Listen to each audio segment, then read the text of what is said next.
Ignition sequence starts. 6, 5, 4, 3, 2, 1, 0. Liftoff. We have a liftoff.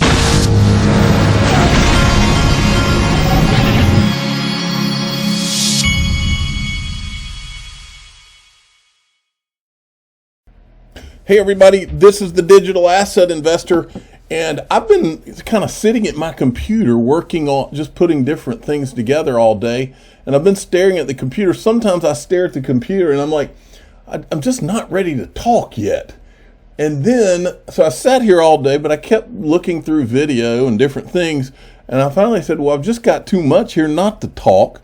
But sometimes, just so you know, I don't even feel like talking. Today was one of those days, but I just found this little window, this 10-minute window where I felt like, okay, now I can talk. So here we go. I know that's hard to believe, that I would imagine me not wanting to talk. Listen to this. This is from Mr. Yo-Yo. This is a great clip from Yahoo, I think it was Yahoo Finance, where they're telling you what's coming in regulations. Listen. With 2021 coming quickly to an end, financial regulators are drawing up their roadmap for crypto regulation in 2022. That so-called crypto sprint officially unveiled on Tuesday. Let's bring in Yahoo Finance's Jennifer Schomburger. I was talking so much about the sprint not necessarily being a crawl that I couldn't even say the word. But talk to me about what's included in this roadmap and what we can expect.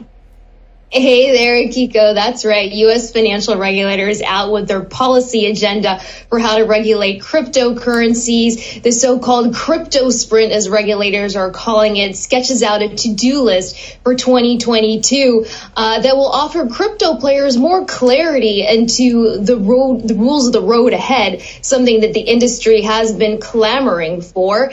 It summarizes plans by the Federal Reserve, the FDIC, and the comptroller of the currency for what banks can legally do within crypto and how they should comply with current regulations on the books.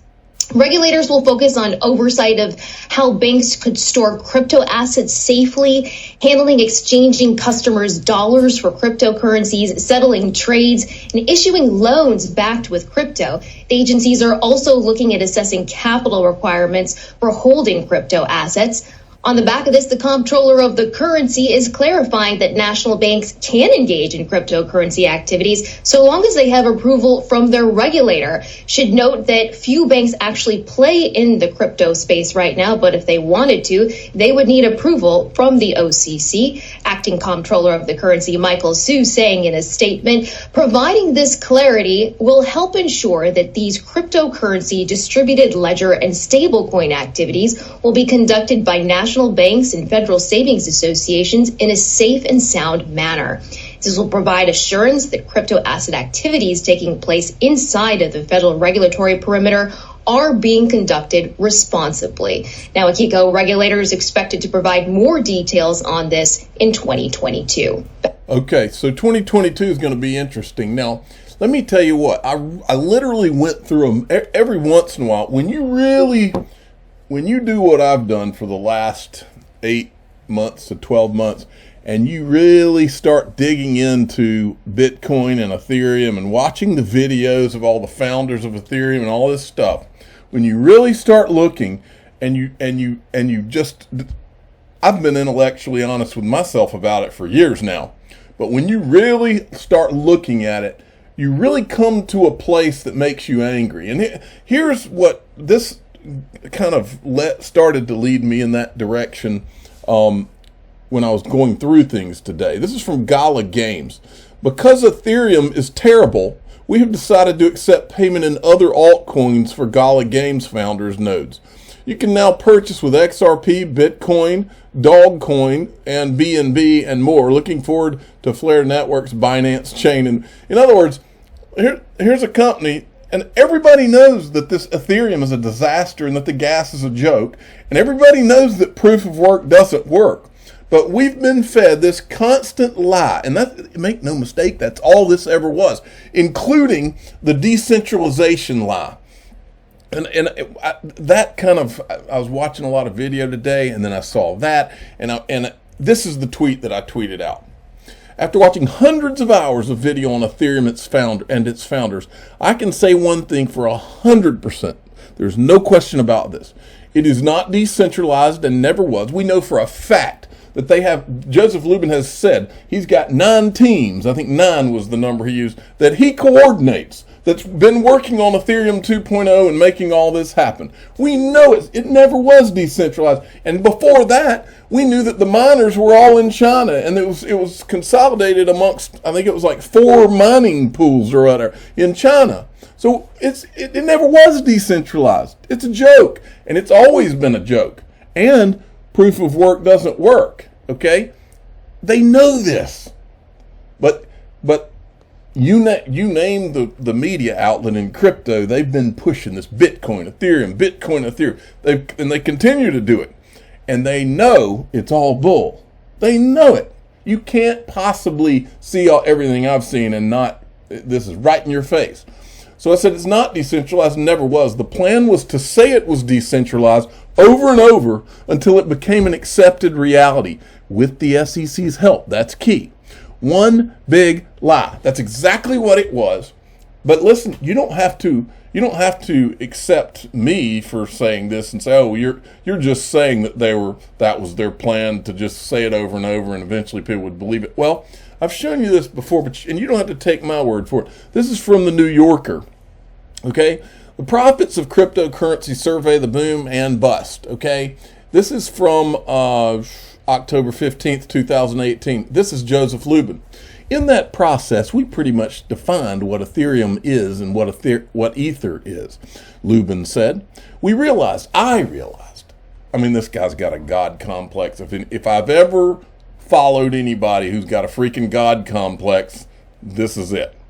I realized that we had an opportunity to tell people what this is, and there was a good chance that they were just going to accept our understanding and that we could create reality that way. And it seems to have worked. We seem to have created a reality. Language is consciousness. They defined Ether as a crypto fuel, which one needs to run programs and store data on the Ethereum system. Wood, at a meetup in New York, called it a computer at the center of the world, like a 60s era mainframe that everyone everywhere can use. This right here is key. We have created a reality. Language is consciousness. They defined Ether as a crypto fuel. And remember, folks, this is the crazy rationale that they came up with. This is what they came up with before the Ethereum pre-sale. Remember that guy? What was his name? Stephen, I'm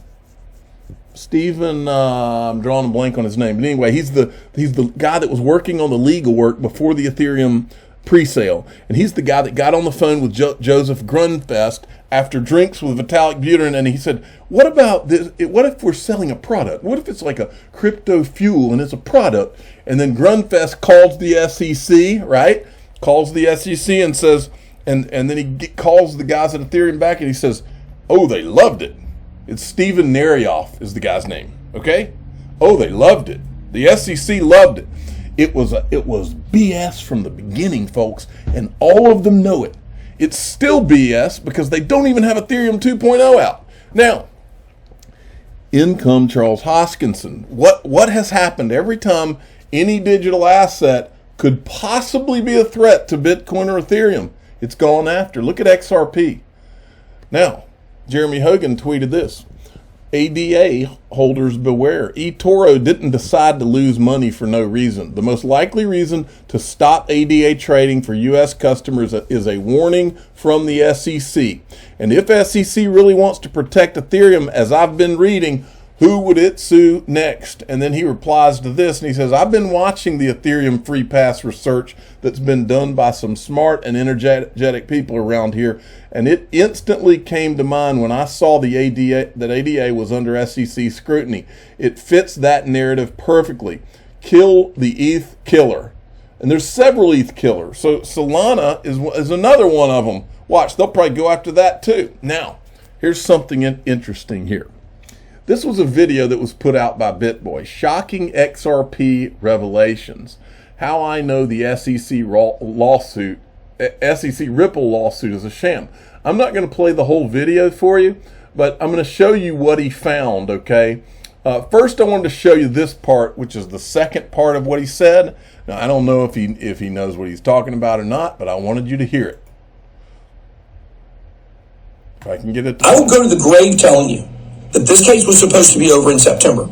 There was a power play at the top of the SEC, including Dirty Gary Gensler himself. He really is spawn of Satan. This guy decided a last-minute play to try to punish Ripple. This case was supposed to be over before that. So when will this be completely done? It will be over very soon. I believe it will be over in December. I don't see this going towards next year. I think that Ripple, the end of the case, will play a bigger role in pushing up the entire crypto markets, including Bitcoin. It won't just be beneficial for XRP and that and only that token. It'll be big when it comes out as not a security. But this thing has been a sham from the very beginning, guys. It has been a sham from the very beginning. Look, I will go to the grave. The crypto market has been a sham. The whole Bitcoin, Ethereum narrative that these two are somehow better than all the rest has been a complete and utter lie. Look, I've been making 2 to 3 videos per day for over 3 years on this channel. If there's one thing I know, I have almost a photographic memory when it comes to this space.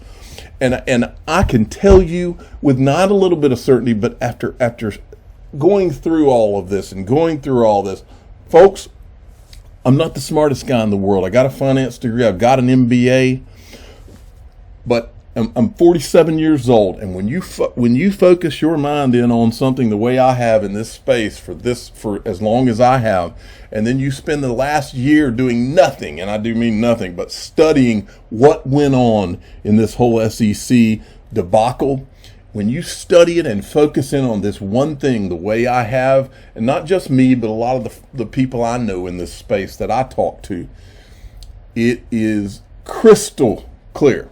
Gary Gensler says that securities laws are very clear. I say that what has gone on with this Bitcoin Ethereum lie for all these years, and the SEC's involvement and a lot of the industry players' involvement, that's what's very clear. And that's not you don't have to take my word for it. I have the video. We have the timelines. We know the names. We know everybody that was involved. We could lay it out. You put me and John Deaton in a room with a whiteboard, and I can assure you we could lay it all out crystal clear for the world, which is exactly what we're doing. We won't stop until there's a level playing field, by the way. Okay, now in this BitBoy video, here's the other thing that he brought up. And I had not heard this, but I did find where it was talked about a little bit back maybe in April. But Mr. B tweeted out what he had said. On the SEC website, Baylord has decided to allow investments in 3 cryptocurrencies, Bitcoin, Ethereum, and XRP, that are generally accepted to be currencies. Now, what this is a Baylord is a company, Baylord Inc., a code of ethics. Their code of ethics, apparently, I guess they filed it with the SEC. And inside of that filing, this is what it said. So the point that BitBoy was trying to make, and it's on the SEC website, the point he was trying to make is that, so they wrote this into the SEC's in essence accepting this as being okay. The fact that they wrote in there that XRP is one of them that's generally accepted to be currencies. Now, I don't know. I'm no lawyer. I don't know what that means. But this, James Phelan had addressed it back when. I went and found another thing. This is that proves that Baylord was actually in touch with Jay Clayton while he was in office. This is a letter that they sent to Chairman Clayton having to do with something else. Here's the actual letter. So it just shows that Jay Clayton was informed of them. Now, let's show you this too. John Deaton, this is after the Charles Gasparino and Eleanor Terrett article the other day on Fox Business, their opus that they called it, okay? One of the things in there, John Deaton pulled out. He said the 5-member commission had voted 3-2. The Fox Business had learned that the commission voted 3-2 for the SEC to sue Ripple. Okay, and John says what this means is that Clayton broke party lines and voted with the 2 Democrats to file the case. This supports what I've been saying since day one. Clayton was the key. His motives dictate. Now, I'm not going to play these videos, but they are in my Twitter feed, okay? I might play one of them. But yeah, I'll play this one, okay? But what this was when Jay Clayton was, when he was, had been put up to be SEC commissioner, they had hearings so that the Congress people could ask him questions and all. Well, this is Elizabeth Warren addressing this very topic. And here's the irony.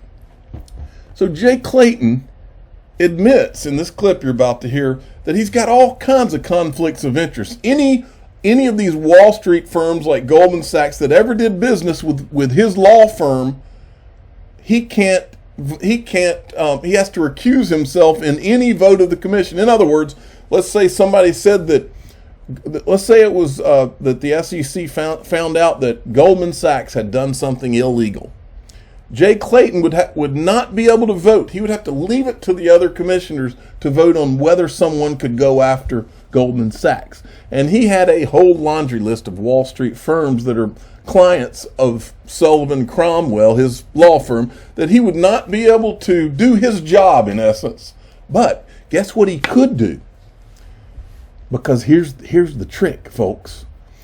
Some of the Ethereum people that are behind Ethereum from Wall Street are his clients. And there wasn't anything that would stop him from going after somebody like Ripple that might be a competitor to one of his clients. And that's what we've just watched, folks. This is a sham. The whole thing's a sham. Watch this. Your personal client disclosures then for half of your tenure as SEC chair, you would not be able to vote to enforce the law against several big banks, including Goldman Sachs, Deutsche Bank, Barclays, and UBS. Is that right? Yes, Senator. Thank you. Those banks have repeatedly violated securities laws in the past few years, but if they violate securities laws again in your first 2 years as SEC chairman, you can't vote to punish them. And I think that's a problem. But it's just the tip of the iceberg. Your recusals would not be limited just to your own former clients. The Ethics Executive Order also requires you to recuse yourself for 2 years from any matter in which your former law firm, Sullivan and Cromwell, represents a party. Now, Sullivan and Cromwell is a leading New York law firm with a very long list of Wall Street clients. So for half of your term as SEC chair, you would not be able to vote to punish any corporation or bank that uses Sullivan and Cromwell as their lawyer. Is that right? I believe that's a fair summary, Senator. Unbelievable. Why is anybody like that being put up? Well, I know why they're being put up at the SEC. Now, so here, this was John Deaton. Clayton agreed to recuse himself from voting against an enforcement action involving a client of Sullivan Cromwell. Instead, he voted for an action against Sullivan and Cromwell's client's biggest competitor, and after Joseph Grunfest informed him that filing the case would violate fairness. Think about that, folks. Think about that. I had 2 or 3 clips I had put up about this. Okay, I wanted to let everybody know, you probably didn't know. Now, my understanding is that there's 2 sales for Cyber Monday that are going to be going on. This is one of them, and I'm going to have a link in the description of this video and tomorrow's video at the top. Unstoppable domains, okay? You'll be able to click on that. This one starts right here, Monday, November 29th. 2021 at 5 a.m. So 5 a.m. tomorrow morning, you'll be able to get this one. And they're doing a buy one domain, get one free on Unstoppable Domains. And also, PureVPN, I believe, is having Cyber Monday tomorrow. And I'll show you that in the morning. We'll do that. I'm the digital asset investor. I'm not an investment advisor. This is for entertainment purposes only. Please subscribe, hit the like button, and tell your friends and family. This whole thing's been a freaking